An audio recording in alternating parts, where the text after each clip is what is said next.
ఉత్తర గోగ్రహణం సమయంలో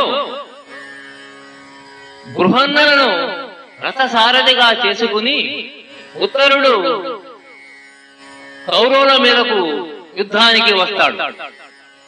అప్పుడు కౌరవ సేనను చూసిన ఉత్తరుడు సారథి బృహన్నలతో ఇలా చెబుతాడు: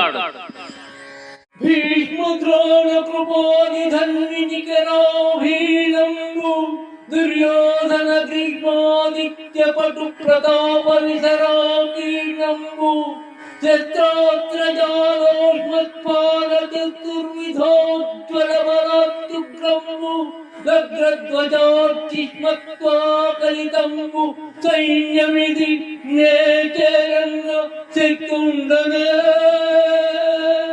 నేచరంగ శక్తుండనే బృహన్నలా బృహన్నలా బృహన్నలా.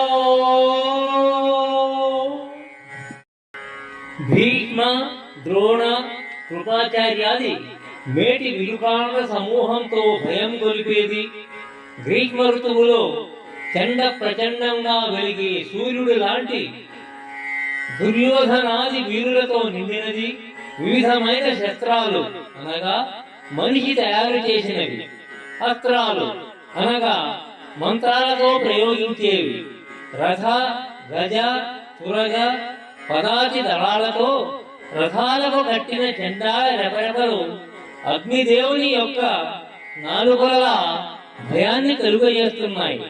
ఉగ్రమైనటువంటి ఆ సేనను నేను చేరలేను, తేరిపారా చూసే ధైర్యం కూడా నాకు లేదు అని ఉత్తర కుమారుడు బృహన్నలతో అంటున్నాడు. ఈ పద్యాన్ని చదివినా వినినా మనకు ఒక అనుభూతి కలుగుతుంది. అర్థం మనకు తెలియకపోయినా మనకు కూడా గుండె దడ తెప్పిస్తుంది. అది తిక్కన యొక్క రచనా చమత్కృతి.